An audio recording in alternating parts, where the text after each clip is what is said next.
बागवान भाइयों नमस्कार। मैं हूं कृष्ण कुमार।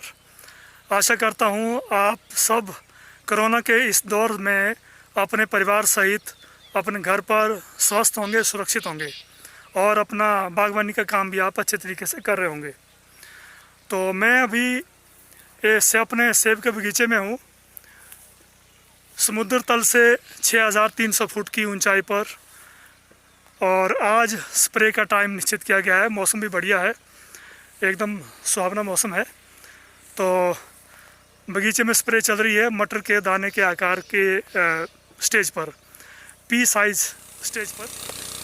आइए अब मैं बताता हूँ आपको कि कौन कौन सी दवाई डालनी है, कौन सी दवा नहीं डालनी है। फंगिसाइड की हम बात करेंगे, इंसेक्टिसाइड की बात करेंगे, माइक्रोन्यूट्रिएंट्स की बात करेंगे, कैल्शियम और स्टिकर बैटिंग एजेंट। तो सबसे पहले बात करते हैं फंगिसाइड की। फंगिसाइड आपको कोई भी एक फंगिसाइड डालना है। आप डाल सकते हैं हेक्साकोनाजोल 5% EC। ये सिस्टमिक फंगिसाइड है जो ग्लो के नाम से आता है और कुछ और नाम भी है जो मार्केट में आता है। तो ये आपको लिक्विड में मिलेगा। तो ये आपने 100 ml 200 लीटर पानी में डालना है।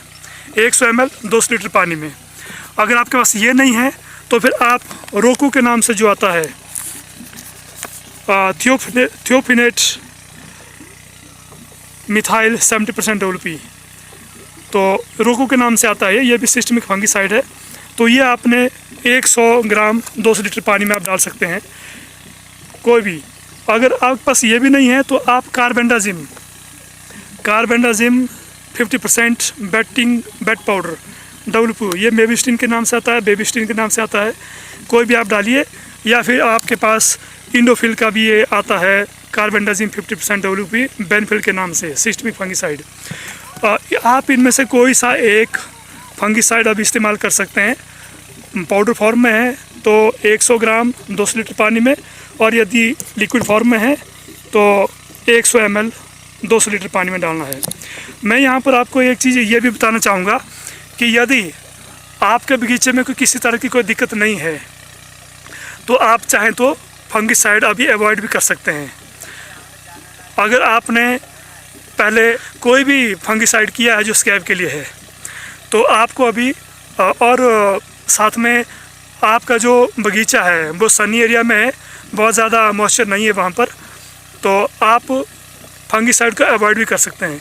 लेकिन यदि आपके बगीचे में कोई बीमारी आपको दिख रही है फंगस से रिलेटेड पत्तों पर, और स्कैब की आपको दिक्कत रहती है आपके बगीचे में, पिछले 1-2 सालों में स्कैब की दिक्कत हुई है, तब आप ज़रूर फंगिसाइड को डालें, क्योंकि ये तीनों फंगिसाइड स्कैब के लिए ही है। तो अगर स्कैब नहीं भी इस बार है तो भी हम इसको प्रिवेंटिव तौर पर, एहतियातन तौर पर स्प्रे करते हैं। इसको हम प्रिवेंटिव स्प्रे कहते हैं। तो आप फंगिसाइड आप इस्तेमाल इनमें से कोई सा एक कर सकते हैं। तो फंगिसाइड डालना चाहे आप डालिए, नहीं डालना चाहिए नहीं डालिए, अपने बगीचे के ज़रूरत के अनुसार।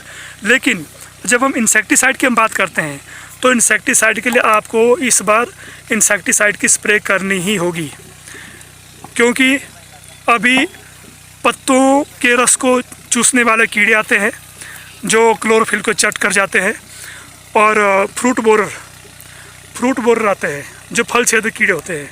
वो मैंने देखा कि मेरे बगीचे में इक्का दुक्का जो फ्रूट बोरर है कीड़े हैं वो लग चुके हैं। तो इसके लिए मेलाथियोन 50% EC तो कॉन्टैक्ट इंसेक्टिसाइड है ये, और ये थोड़ा बदबूदार रहता है, जिसके कारण जो हमारी जो सुंडियाँ हैं, कीड़े हैं, जो एफिड्स होते हैं वो दूर भाग जाते हैं, या ये मार भी देता है और उनको इसकी बदबू से वो नज़दीक नहीं आते हैं। तो ये आपको ज़रूर करना है, मेलाथियोन 50% EC। तो ये कीटनाशक आपको करना ही करना है।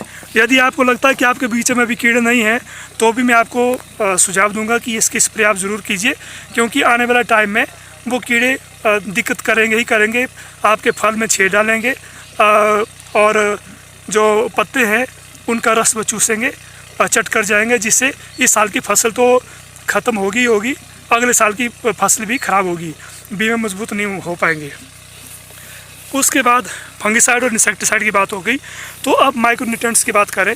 ये कोई भी आप एक अच्छा सा माइक्रोन्यूट्रिएंट्स डालें, जैसे मैंने मल्टीप्लेक्स का ये मल्टी माइक्रोन्यूट्रिएंट्स फर्टिलाइज़र है, 500 ml 200 लीटर पानी में पड़ता है ये। तो ये आप कोई भी डाल सकते हैं, चाहे मल्टीप्लेक्स का डालिए या कोई और किसी कंपनी का, जो आपको सही लगता है, जो लोकल मार्केट में अभी उपलब्ध है, आसानी से आपको मिल रहा है और सही दाम में मिल रहा है। तो माइक्रोन्यूट्रिएंट्स ज़रूर डालना है, क्योंकि अभी फलों का विकास होता है। जो फ्रूट्स हैं, जो सेब हैं, उसमें सेल डिवीज़न अभी होता है, यानी जो कोशिकाएँ होती है उनका विभाजन होता है, और वो जितनी ज़्यादा कोशिकाएँ बनती है, फ्रूट का साइज़ सेल डिवीज़न पर भी निर्भर करता है कि ज़्यादा कोशिकाएँ हो फ्रूट का साइज़ बड़ा होगा, कम कोशिकाएँ हो तो फ्रूट का साइज़ कम होगा। इसलिए माइक्रोन्यूट्रिएंट्स बहुत ज़रूरी है अभी डालना। तो कोई भी माइक्रोन्यूट्रिएंट्स आपको मिलता है आप वो डालिए, और जितनी रिकमेंडेड डोज है वही डालिए, ज़्यादा मात्रा डालने की ज़रूरत नहीं है। और फिर हम बात करेंगे कैल्शियम की। वैसे तो कैल्शियम माइक्रोन्यूट्रिएंट्स में भी होता है, लेकिन अभी जैसे मैंने कहा कि सेल डिवीज़न की ज़रूरत, अभी सेल डिवीज़न होता है सेब में। आपको मालूम है कि मैं पहले भी वीडियो में बता चुका हूँ कि एक एवरेज साइज़ के सेब में 50 मिलियन सेल्स होते हैं, यानी 5 करोड़ के लगभग सेल्स होते हैं। वो 5 करोड़ सेल्स तभी बनेंगे जब उसको न्यूट्रिएंट्स अच्छी तरह से मिलेंगे, भरपूर मात्रा में मिलेंगे, तभी वो उतने सेल्स बनेंगे और एक साइज़ उसका बढ़िया बनेगा। अगर माइक्रोन्यूट्रिएंट्स पोषक तत्व उसको कम मिलते हैं तो सेल्स का डिवीज़न कम होगा, साइज़ भी कम होगा, वेट भी कम होगा। तो ये कैल्शियम जो है, ये क्या करता है कि जो सेब के अंदर जो सेल्स हैं, जो कोशिकाएं हैं, उनकी बॉन्डिंग बहुत करता है, आपस में वो मजबूती से जोड़ता है उनको। मजबूती से जोड़ने से क्या होता है कि एक तो सेब, इससे सेल डिवीज़न को भी बढ़ावा मिलता है। जो सेल्स हैं वो आज मजबूती से उसकी दीवार आपस में चिपकती है, उससे सेब बिल्कुल सख्त होता है। सेब सख्त होता है, उसका वज़न फिर बढ़ता है और सेब शाइनिंग देता है। सेब शाइनिंग देता है, उसकी शेल्फ लाइफ बढ़ती है, उसका वेट बढ़ता है। इसलिए आप कैल्शियम की स्प्रे ज़रूर करें, यानी अपनी हर स्प्रे में कैल्शियम आपको डालना ही डालना है। तो वैसे तो अलग अलग कैल्शियम के प्रोडक्ट्स हैं। अभी आप चिलेटेड कैल्शियम डालिए, कैल्शियम क्लोराइड डालने की अभी ज़रूरत नहीं है। वो आप हार्वेस्टिंग से 1 महीना पहले, 30 दिन पहले और 15 दिन पहले आप उसके 2 स्प्रे कर सकते हैं, लेकिन अभी चिलेटेड कैल्शियम डालिए। तो अभी मैं कहूँगा कि कैल्शियम जो डोज डालना है उसकी मात्रा आप, वैसे तो पेटल फाल की स्प्रे से आप शुरू कर सकते हैं। पेटल फाल पर आप अगर वैसे निकल गई है तो अभी आप मटर के दाने के आकार के साइज पर स्प्रे कर रहे हैं, तो इसमें अभी आप 50 ml से शुरू कीजिए, यानी 200 लीटर पानी में 50 ml कैल्शियम डालिए। जब आप अखरोट के दाने के बराबर पर स्प्रे करेंगे तो उसको बढ़ा करके 100 ml कर लीजिए 200 लीटर पानी में। फिर जब आप अखरोट के दाने के 20 दिन बाद स्प्रे करेंगे तो उसको बढ़ा करके 200 ml कर लीजिए। फिर उसके अगले 20 दिन बाद जब स्प्रे करेंगे तो उसको 400 ml कर लीजिए। तो ये कैल्शियम डालने का तरीका होता है। तो जिससे आपका सेब का साइज़ बढ़ेगा, सेब का मजबूत बनेगा, उसका वेट बढ़ेगा, सेब की चमक बढ़ेगी और उसका वेट बढ़ेगा और उसकी शेल्फ लाइफ बढ़ेगी। सबसे बड़ी बात है शेल्फ लाइफ बढ़ेगी उसकी। तो बागवान भाइयों, इसके साथ ही कोई सा बैटिक एजेंट यानी स्टिकर जिसको माम भाषा कहते हैं वो आप ज़रूर डालिएगा।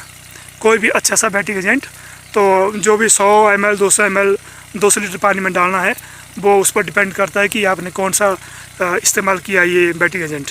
तो ये ज़रूर डालिएगा, क्योंकि मौसम आजकल ख़राब हो रहा है बार बार, तो इसलिए स्टिकर डालना बहुत ज़रूरी है।